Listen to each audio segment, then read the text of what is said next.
Hello and welcome back to another edition of Electric Avenue's YouTube channel updates. I should say summer updates if you're in the Northern Hemisphere and you're baking like many North Americans are. Thanks for joining me again, and I'm going to be running down the new releases for July 21st, 2023. Things that have shown up in our store that may be of interest to some people. Um, it's been a weird summer. Weird. I mean, I could probably say that about every summer ever since the pandemic for sure. Before that, summer was kind of a slow period. And while it's probably a slower period now than was in the spring, there's still moments of like insanity. And I don't really know what to say about the state of record retail right now. I mean, I suppose it's still very healthy because there are a lot of people that were exposed to vinyl during the pandemic that were not vinyl buyers before that, or maybe were passive vinyl buyers. It seems like a lot more people got into it and have sort of stayed in it. I don't know how many though. It's this summer has just been an odd thing because I think people who are holding off, who hadn't really had a vacation in 4 years, are like all off jet setting around the world. I see all these facts and figures about certain European destinations and whatever for Americans.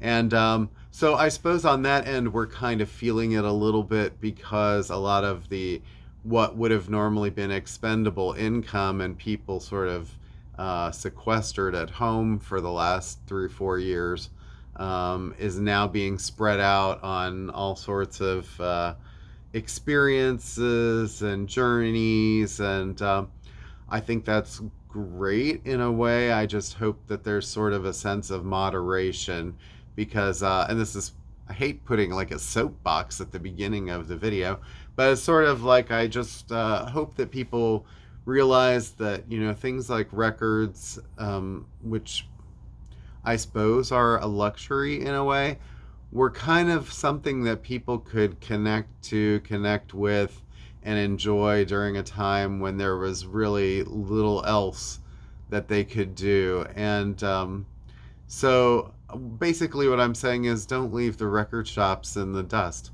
I mean, I'm sort of probably overstating it, but I think like, you have big companies like Amazon that are always going to be like the easy choice.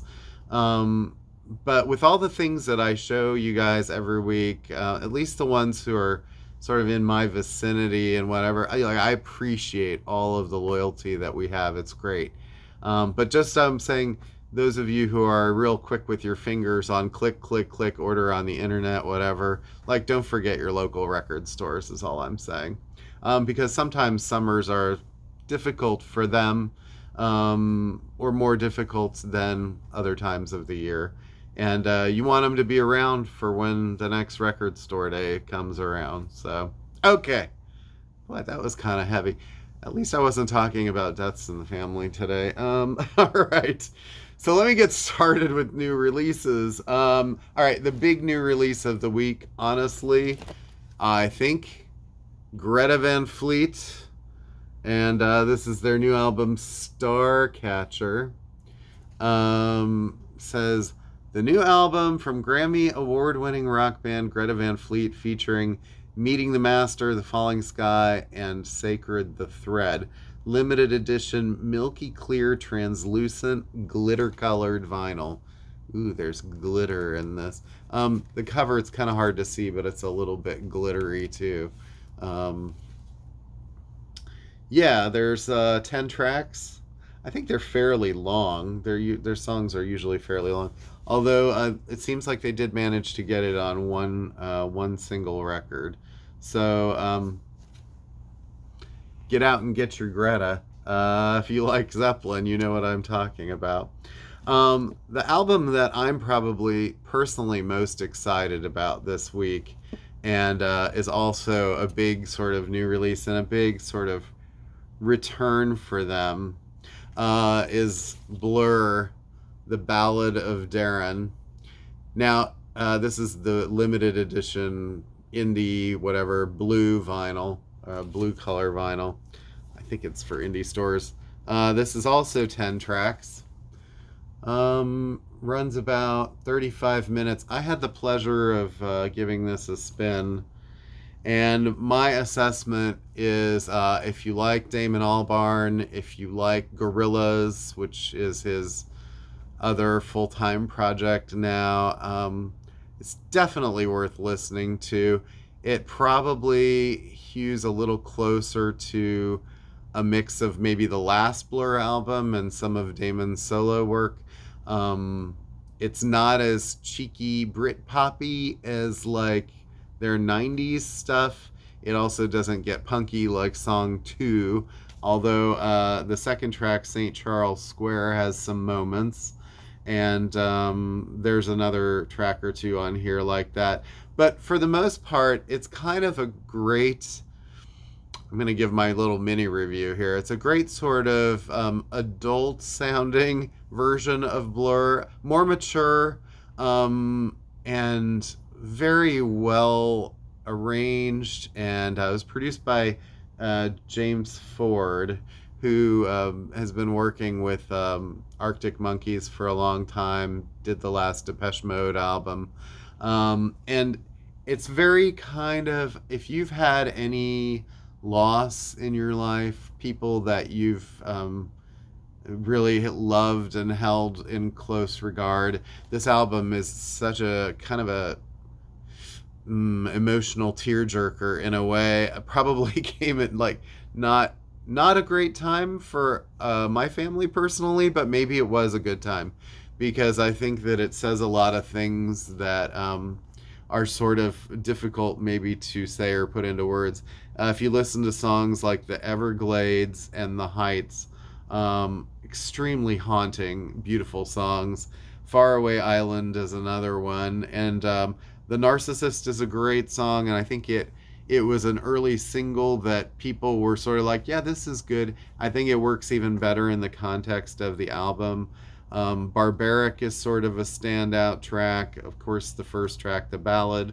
And Russian Strings, which is a kind of a sort of a wistful, sort of Russia-centric, like, you seem lost, are you going to come back to us, kind of thing.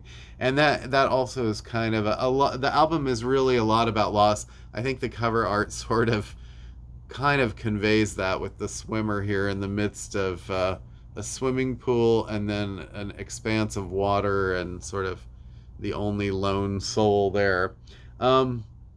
So it's kind of a great midsummer melancholy record.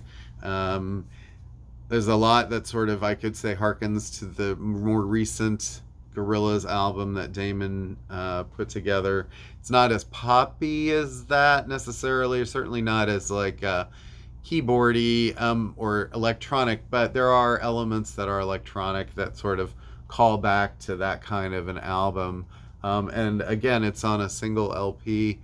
And also, one last thing about it is, I think, like, the sort of electronic aspect of it meld really well with his voice. His vocals are like on another level on this album. I feel like he's always been a very good singer, but you're really hearing like the nuance in everything he does. There's a lot of very Bowie-esque and Beatle-ish things going on in his voice and in the music.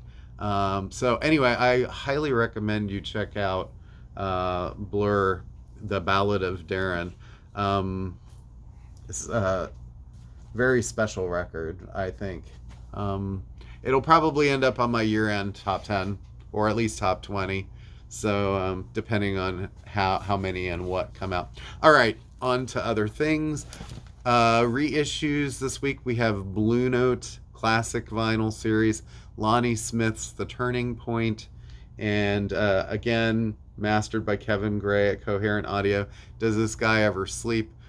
You see all sorts of YouTube videos with him being interviewed all over the internet. And I'm like, Kevin, don't you need to get back and cut another record? Who has time for that? This is really cool because Lonnie does a cover of Eleanor Rigby, a Beatles track. And this features Leo Morris on drums, who's actually known as Idris Muhammad. He had a release last week, a reissue, and it also features Lee Morgan on trumpet. So that's maybe of note. Another Blue Note classic they usually release in twos is I Quebec's Heavy Soul. And this is sort of a groovy Blue Note record featuring Ike on tenor sax, Freddie Roach on organ, Milt Hinton on bass, and Al Harewood on drums. The first track is called Acquitted, and it looks like the last track is a cover of Nature Boy, which is one of my favorite all-time jazz songs. I mean, Nat King Cole did such an incredible version of that. Anyway, I Quebec. All right. From the contemporary jazz series for Craft Recordings, Something Else by Ornette Coleman. And this is pretty cool because this is like, something that has kind of been harder to get on vinyl recently. And this one features Don Cherry and Billy Higgins. It's all analog mastering from the original tapes by Bernie Grunman, pressed at Quality, which is one of the top pressing plants. This is in a really nice tip-on style jacket too. I should have said the Lonnie Smith is a gatefold. The I Quebec is not. Another jazz. There's so much jazz. Nina Simone, You've Got to Learn. This is a newly discovered historic concert performance. Happy 90th birthday to Miss Simone. She'd be 90 if she was still alive. Not a lot of tracks here, but some are quite long. It starts with You've Got to Learn, then I Loves You Porgy, Blues for Mama, Be My Husband, Mississippi Goddamn, and Music for Lovers. So, awesome. And another jazz reissue. There's a lot. Dexter Gordon, Walk the Blues. This was maybe a record store day record about 5-6 years ago. This is a transparent vinyl, transparent blue vinyl edition, recorded in Copenhagen, July 1967, pressed at Palace in Germany, another one of the best pressing plants in the world. So, yeah. This has been out, but it's been many years. So if you missed it, now's your chance. All right. A couple of Impex reissues that just came in. Miles Davis in person, Friday and Saturday nights. This is like a seminal jazz recording. It's got the little Impex sticker on there. Impex does incredible work. They do not a ton of releases. They tend to focus really on sort of a few things at a time, and it's not cheap. So this is a double vinyl, but and you can tell very heavyweight. And another one from Miles, ESP, is another Impex reissue. And this one features Wayne Shorter, Ronald Carter, Herbie Hancock, Tony Williams. So prime era Miles. Okay, enough jazz for a minute, right? John Mellencamp, Orpheus Descending. This is his most recent album. You get a parental advisory sticker, John keeping it real. You won't find that on a Springsteen album. The new album features Hey God and the Eyes of Portland. And that painting, I imagine, John. Yep. I was going to say that looks like John's work. Yeah. He's a pretty great painter, too. So, anyway, this is kind of like reflecting the story of Orpheus and the underworld. So, there's a little blurb on the back about it. Another artist that she released her CD, I think, a couple months ago, and it's now on vinyl, Bella White. and this is called Among Other Things. It is on Rounder Records, so say some sort of Americana, with songs like Flowers by My Bedside and Rhododendron. But it is an indie record store exclusive, limited edition Carnelian, I can't read, Carnelian brown and red swirl vinyl. It's early. I say that every time. I usually film these videos in the morning, Oh, bad lighting. Anyway. Jim Croce, Life and Times, 50th Anniversary Edition. 50th! On blue vinyl. Album reached the top 10 and is certified gold. Features the gold #1 single, Bad Bad Leroy Brown. Also features the hit songs One Less Set of Footsteps and It Doesn't Have to Be That Way. Jim is actually buried probably less than 10 miles from where I sit right now. So, yeah, local guy. Another reissue, Death Cab for Cuties, Transatlanticism, probably one of their best, if not their best album. This has been reissued a few times, and this is the it's just a regular reissue. It looks like there's nothing. I don't think it doesn't say it's color or anything. Maybe it is. I don't know. It feels really heavy, but it's a double LP. It is a great album. Another one that was a record store day that now they're putting out regular, Joan Jett's Up Your Alley. I believe this is black vinyl as far as I know. But this is the one with I Hate Myself for Loving You. What a great song. No, I do like that song. All right. That sounded so like I didn't mean it. Terrible. I'm so cynical sometimes. Return to, it's the sarcasm, people. Return to the Dark Side of the Moon. This is a Pink Floyd tribute. And this features performances by Adrian Belew, Robbie Krieger, Colin Moulding, Tommy Shaw, Tony Levin, Rick Wakeman, Steve Howe, John Wetton, and more. Well, that's quite a ragtag band of collaborators. It's on this kind of neon green type glow-in-the-dark vinyl. Yeah. These are usually I think Cleopatra does these sort of tribute records. But, oh, I see Dweezil Zappa's on it too. Billy Sherwood has a lot to do with it. Jeff Skunk Baxter. You get your Steely Dan connection there. All right. This maybe I should have featured with the jazz reissues, although it's not really. It's more kind of quasi-electronic. But Mort Garson, Journey to the Moon and Beyond. Well, the other Mort Garson that's been really popular is the one that's like music for plants, where, Plantasia, where it's like he was playing music on Moog synthesizers for plants. And this is on Mars-colored red vinyl. And this is a colorful synthetic dream world consisting of a collection of largely unreleased and unheard material from the Patchcord production archives. Highlights include music from a soundtrack to the 1970 National Geographic special and the live broadcast of the 1969 Apollo 11 moon landing, as first heard on CBS News. It could be an interesting archival thing for people. I would say, people who are interested in kind of history and the history of music and stuff like that, Mort's kind of an interesting guy. I think you probably should check out that, and at least check out Plantasia, because that's I love this cover. The Louvin Brothers, Satan is Real.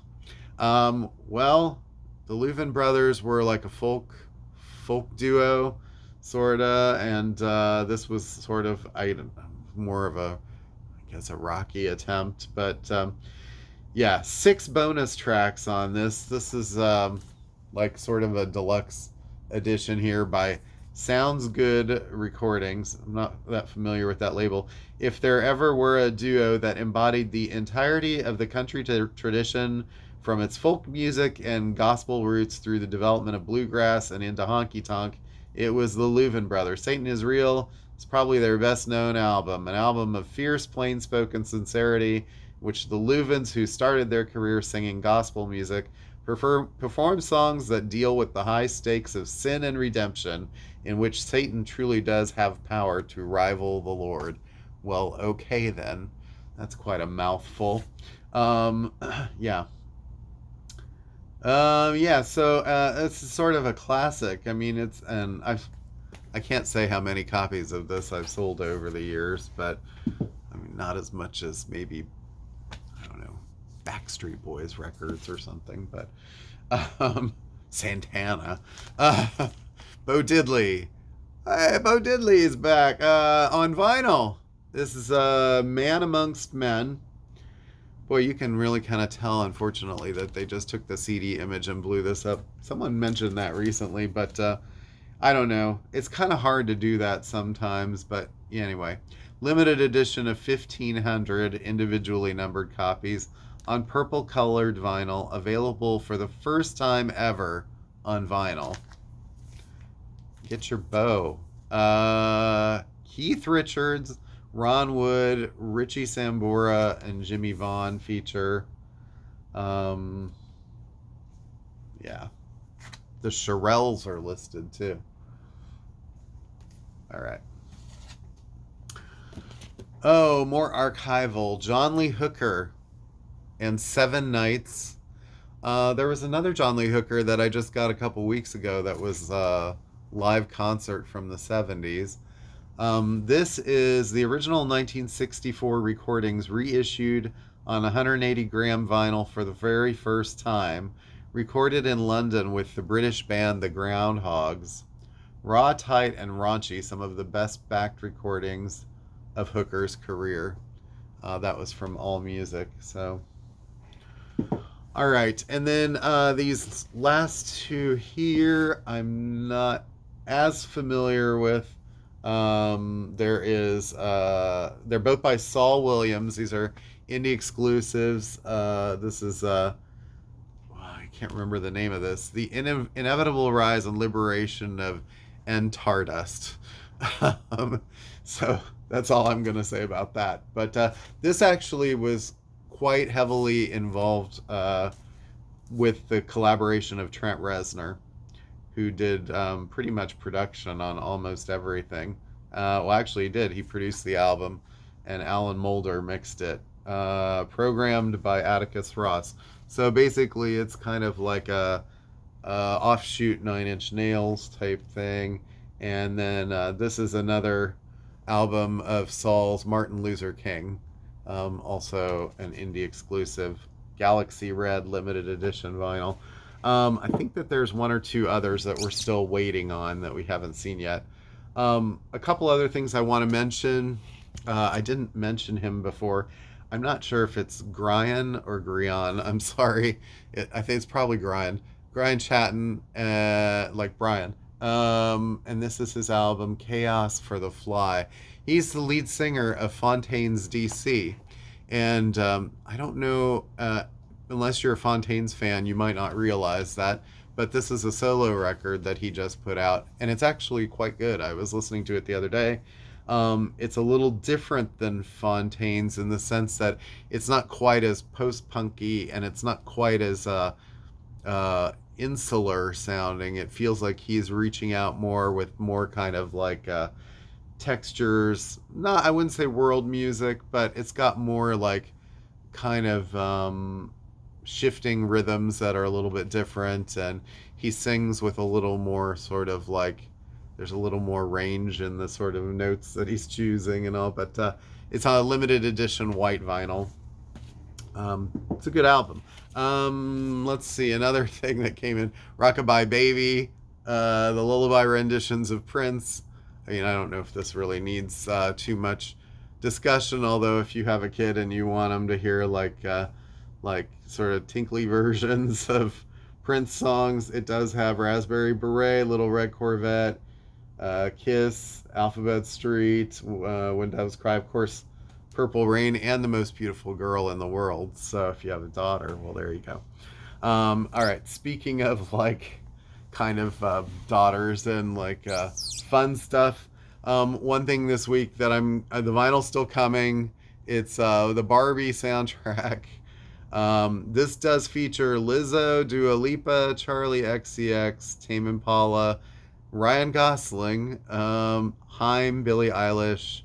Yeah, you get the picture. Ava Max, Sam Smith. All right, so anyone who's kind of like a poppy pop artist right now. Although I don't think Lana Del Rey is on it, so it was not that poppy. Molly Tuttle, that's a new CD for her. And this is called City of Gold. I don't know if this is brand new. It is brand new. El Dorado, Where Did All the Wild Things Go? Yosemite featuring Dave Matthews. So anyway, looking for the vinyl of that soon. Nils Lofgren's Mountains, first solo record from him, and I can't even remember how long. He's been more heavily involved with Neil Young's records lately. Uh, the Nick Moss Band, Get Your Back Into It. This is sort of like blues rock type stuff. You can kind of tell from the retro sort of artwork here. Pure blues at its most urgently expressive. Living Blues magazine. The Teskey Brothers. This is more Americana kind of stuff. I'm not really 100% sure. I could be wrong by that. I've never heard the Teskey Brothers. But it is on Glassnote. So it might be kind of more, I don't know. It's Glassnote and Decca. So that's kind of an interesting mix. Glassnote's a pretty pop album. Decca is more of a pop, almost leaning into classical. So, anyway, something to check out. And a new album from the Isley Brothers. Speaking of brothers, this is their new album, "Make Me Say It Again, Girl." I don't know how old they must be up there. You know, they're like the Sparks guys, as far as the age groups, I think. But yeah, it looks like Ernie Isley here. I don't know. Anyway, the first song, "Make Me Say It Again, Girl," features Beyonce. Other people featured Two Chainz, Trey Songs, Quavo, Earth, Wind, and Fire, El DeBarge, Snoop Dogg, and Rick Ross. So it's a who's who of R&B and hip hop. And sometimes I have these things happen where I'm like, I can't believe that this is still here. So this week, well, obviously we got Nine Inch Nails' Downward Spiral back in, so that's a little bit like, I can't believe that I'm seeing that again after like probably at least 3 to 4 years. I would say 4 years I have not seen that record. You'd think like such a popular record it would always be there, but it hasn't been. So don't sleep on that one. The other one that I'm sort of like shocked that I still have one sitting here is My Bloody Valentine's Loveless. And I know that it's not cheap. I think I said that. It's an import. The new import pricing strategy for stuff it's like out of control. Like I see this is not like, thank God it's not over $60, but I see sometimes like 70, 80. I've seen, Neil Young records listed for $90. It's insane. Nobody's going to spend that much on them. And basically, they were already sitting in warehouses, and the record companies are just sitting there adjusting the prices based on, whatever the current market value is. It's not what they paid for them. So there's a little bit of that going on. But I know this is a little more than usual, but still, I'm like, this album is like, in America, it's practically impossible to find. So I'm really shocked. And what I thought was funny was how GA20 released their recent record, which was a live album, Live in Loveland. And I'm like, Live in Loveland, and this one's Loveless. I don't know. There's a lot I like. A lot similar. Even the color tone is pretty similar, right? So anyway, that was just an observation. All right. So getting to my review this week, I promise I will not drag this on too long because this is getting long already. And I was speaking with a friend yesterday, and he's like, you really should break those up. I'm like, okay, well, I guess if I want to go sort of like viral and all. All right, so my pick of the week. There are certain eras for me that I think are very resonant musically, and if I look over the period of my lifetime and what I thought when music was either changing the most or had a certain element of excitement about it, and one of those was the very sort of early 80s, and kind of like 81, more moving into like 83, 84. 80 was a kind of a snooze of a year, and 81, not that incredible. But this one sort of came out in that sort of zone. It was one of the first, I think, well, I can't say one of the first. There were many new wave albums that were really great already at this point. But this was an album that was unique and said a lot of interesting things at the time that were just kind of starting to be um, shown. And that would be Soft Cell's Nonstop Erotic Cabaret. It is listed as a 1981 album. It probably, in America, it felt more probably like a 1982 album because that's how long it took for the hit single Tainted Love to kind of really get into the charts. But such a very interesting album, and I did ABC's Lexicon of Love a couple weeks ago, and this is sort of from the same kind of phonogram stable of artists, and it was an album that I didn't buy right away. Same with Lexicon, and then I bought it maybe a year or two later, and I was like, "What was I thinking? I should have really gotten this right away." And here's the back album cover. Basically, it's showing sort of like scenes from New York that are no longer in existence when New York used to have a more seedy sort of underbelly to it. And they were a couple of British guys, young guys, that came to New York and were making an album and experienced the nightlife and infused their songs with their experiences. And before this, I would say they were pretty experimental, pretty avant garde, art school guys. And this was the record that, working with producer Mike Thorne, who was a very big 80s producer, that kind of focused their attention a little bit, and just kind of made an album that was a big pop success in England, and was still, even though it had the big hit Tainted Love, was still seen as sort of a fringe type album in the US, like, oh, that's a cool new wave album. um, but it set the tone for a lot of things that changed during that era. Early Depeche Mode record like Speak and Spell sort of had elements of that, but it was much more safe and had some cutesy kind of things. Depeche obviously changed a lot over the years. Soft Cell were pretty challenging from the beginning, and Tainted Love was a bit of a red herring. It ended up being like their biggest hit. It had a remixed version that added the Supremes' Where Did Our Love Go to it, and apparently they made almost no money off of it because they were both cover songs, and they were like, what were we thinking putting two cover songs on something that ended up being so massive? And ended up being like, sort of, they almost didn't, well, they really almost did not or did not like the song for a while and were not playing it. Now, Soft Cell have broken up over long periods of time and then gotten back together. Last year, they got back together and did an album called Happiness Not Included.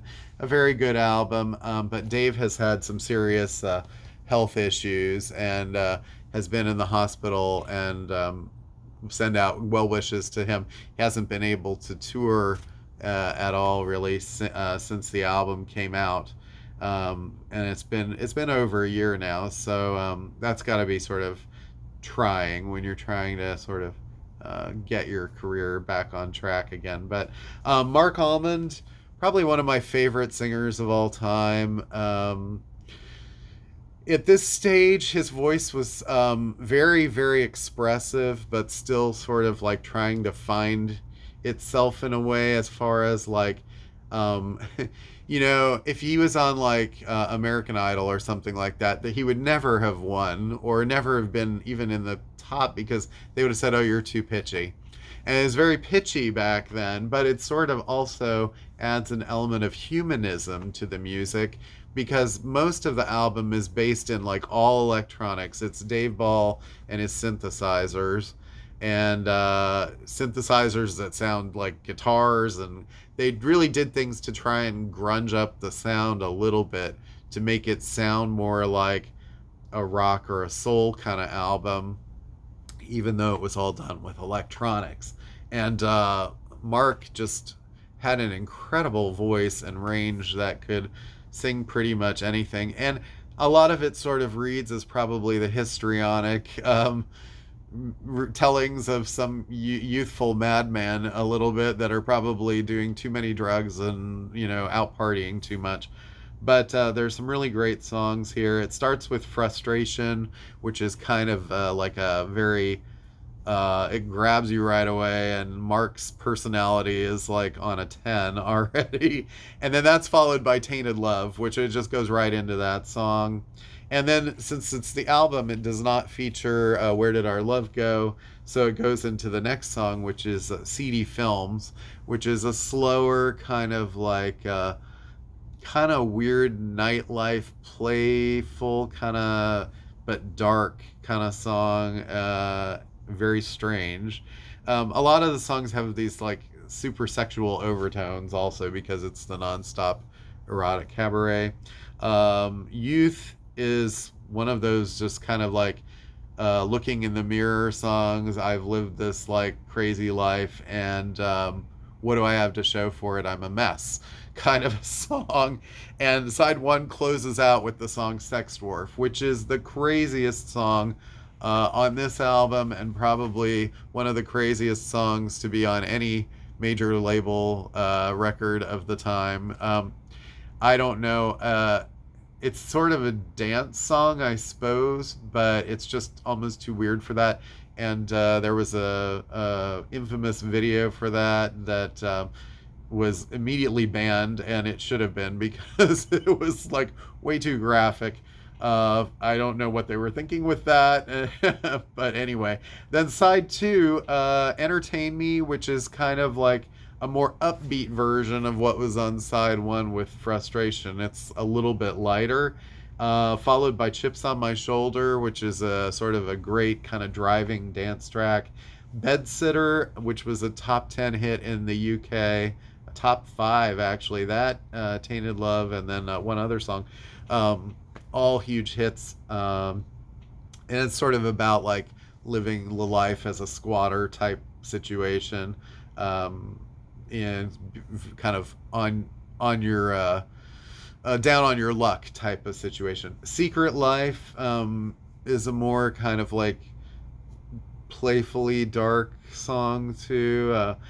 I mean, it's just, I don't know how to say it. I just love Mark's vocals, and there's something very kind of resonant about his voice. And then the last song, Say Hello, Wave Goodbye, which is a fantastic song, a story song about people kind of meeting outside a club or at a club at night, and the kind of situation that transpires there.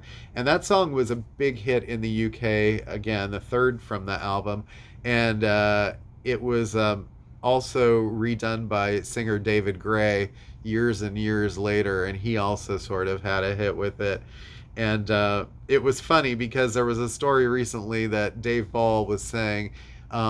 He said, well, we went to do a show, and decided we were not going to play Tainted Love, and the writer of that song, Ed Cobb, came to the show, and he was a little upset because we didn't play Tainted Love.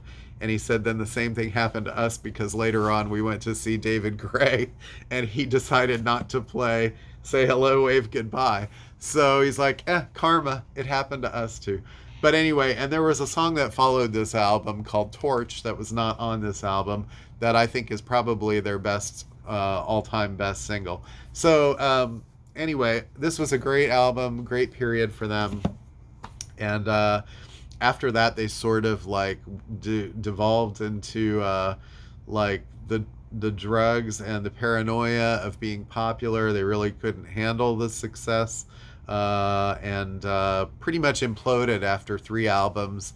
By 1985, Soft Cell was pretty much a memory, and Mark had started a solo career, and he's now done probably, I would say over 20 albums, maybe 25, somewhere in that neighborhood as solo records. Many of them are excellent, and I'll probably be featuring them in some of my videos in the future. And then at two different points, around one was around 2000, 2001, and then last year they reunited. So about every 15 to 20 years they get back together and do another album. But anyway, that album is very, very special. So check out Nonstop Erotic Cabaret by Soft Cell. And if you want more of that, listen to their EP that came out afterwards, Nonstop Ecstatic Dancing. That's also kind of good. Has some remixes and a couple other new songs. Doesn't have Torch on it. You have to go listen to that separately. Again, it was that era when, like, you have an album, a single album. I mean, it's sort of like what's going on now, where you get albums, EPs, singles, and it's, if you're into the band, you have to follow them, right? I guess, because that's the only way that you're gonna really keep up. All right. Thanks, everybody. That was a little bit long. I wanted to have you all have a wonderful, wonderful weekend.